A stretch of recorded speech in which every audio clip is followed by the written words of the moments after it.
शिक्षा रो मंदिर जटे बने वटे खूब सहयोग करो, तन मनो करो। जरूरी नहीं हर सहयोग रुपया जुए। मो रुपया दी दे को तो मारो जो सामर्थ्य है सेवा रूप भी मु समाज ने मदद करे को। वहां पे घोड़ियों में उतरो, टाबरों रो हकमन करो। बच्ची पटे ने पटवारी बनी फिरी, तहसीलदार बनी फिरी, और भाइयों डोडा भी दातने करतो नहीं कदे। हमें थे कहो कि आ तो गुआड़ी है, बस गुआड़ी माथे उबड़े भारे में रखो। छोकरी तो नटा ना दिए भाई, मो तो नहीं जाऊं यार। बस धकलो ही होका है, ओपे होका। हमें तो हर गांव में स्कूल है, लेकिन फिर भी हीरा राम जी तो कलेक्टर बने आप रखे, कमिश्नर बने आप रहा।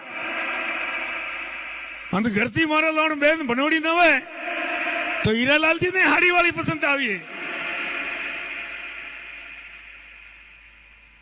मारे एक टीम बनियो पहला पढ़नावड़ो तो कि जेड़ो एसडीएम बनियो के बीजे दिन हुआ भाई कोई पटवारी नौकरी करती थी बच्ची घरी लुगाई छोड़े नुगा शादी करी भी।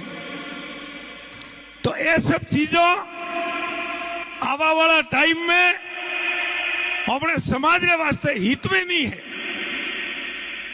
जो लाडली व्यवस्था में आप सुधार कर, मैं तो हीक देवनिया तो होयो पहला करो।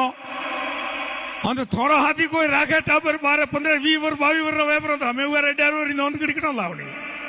अभी तो समस्या है। पे सब यह चीजों पालन करो तो जाता व्यवस्था पार पड़े।